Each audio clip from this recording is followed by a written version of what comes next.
Good morning. இன்றைக்கி நம்ம trade பண்ண போகிறது பேங்க் நிஃப்டி.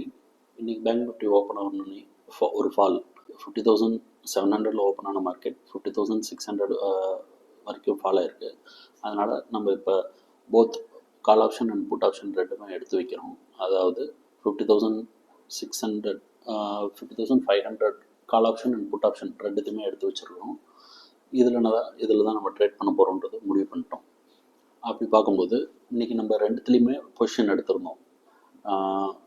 50,500 கால் ஆப்ஷனில் வந்து 325 மேலே போச்சுன்னா பை. அதாவது அதே மாதிரி புட் ஆப்ஷனில் 50,500 புட் ஆப்ஷன் வந்து 425 மேலே போச்சுன்னா பை. ஏன் இந்த லெவல்ஸ் நம்ம எடுத்துருக்குறோம்னா அதுக்கு ஒரு கேல்குலேஷன் இருக்குது. அதாவது இன்றைக்கி நம்ம ஓப்பன் ஆகும்போது மார்க்கெட் வந்து 400 ஓப்பன் ஆகிருக்கு புட் ஆப்ஷன் கால் ஆப்ஷன். அதோட லோ வந்து 250. ரெண்டுத்தையும் மைனஸ் பண்ணோம்னா வர ஆன்சர் வந்து 150. இதை டிவைட் பை 2 போட்டோம்னா 75. இன்னைக்கு டே லோவை ஆட் பண்ணோம்னா 325. அதனால தான் 325ல் என்ட்ரி இதில் செட் பண்ணியிருக்கோம்.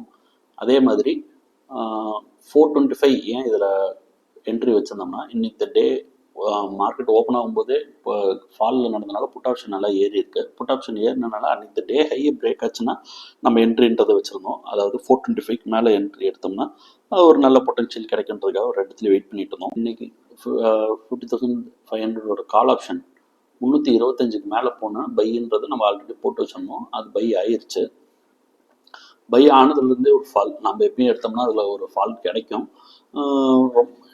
நம்மளும் வெயிட் பண்ணுவோம். என்ட்ரி எடுக்கும்போது ஃபால் ஆகிறது ஒரு சகஜம். நம்ம வெயிட் பண்ணலாம். அன்றைக்கி டே லோவை கிராஸ் பண்ணிச்சுன்னா வேறு வழி இல்லை, நம்ம அந்த லாஸை புக் பண்ணி தான் ஆகணும். அன்றைக்கி டே லோ கிராஸ் பண்ணல. அதனால் நானும் கொஞ்சம் ப்ரைஸ் ஆவரேஜ் பண்ணினேன். சைமல்டேனியஸில் புட் ஆப்ஷனையும் பார்த்துட்டு இருந்தேன். புட் ஆப்ஷன் வந்து அன்றைக்கி டே ஓப்பனிங் ஹையவே கிராஸ் ஆகலை. அதனால தான் தைரியமாக இந்த செல்லில் ப்ரைஸ் ஆவரேஜ் பண்ணுச்சு. ப்ரைஸ் ஆவரேஜ் பண்ணோன்னே நம்ம பை ப்ரைஸ் வந்து 325 ஒரு கொஞ்சம் மீடியமாக கீழே இறங்கிருச்சு. பை ஆவரேஜ் பண்ணனால இறங்கினோடனே நம்மளுக்கு நம்ம டார்கெட் 10% தான். 10% அச்சீவ் ஆயிடுச்சு. 10% அச்சீவ் ஆனோடனே நம்ம 335 வெளியே வந்தாச்சு. இன்னைக்கு பார்த்தீங்கன்னா நம்ம 9:18க்கு 325 பை, அதுக்கப்புறம் 3 தடவை ப்ரைஸ் ஆவரேஜ், 9:30க்கு செல் முடிச்சிட்டோம். 335 செல் பண்ணிடுறோம். நம்மளுக்கு ப்ராஃபிட்னு பார்க்கும்போது இன்னைக்கு 5,800. ஆனால் இன்னைக்கு டார்கெட் வந்து நம்ம 400 வரைக்கும் வச்சுருந்துருக்கலாம், தப்பு இல்லை.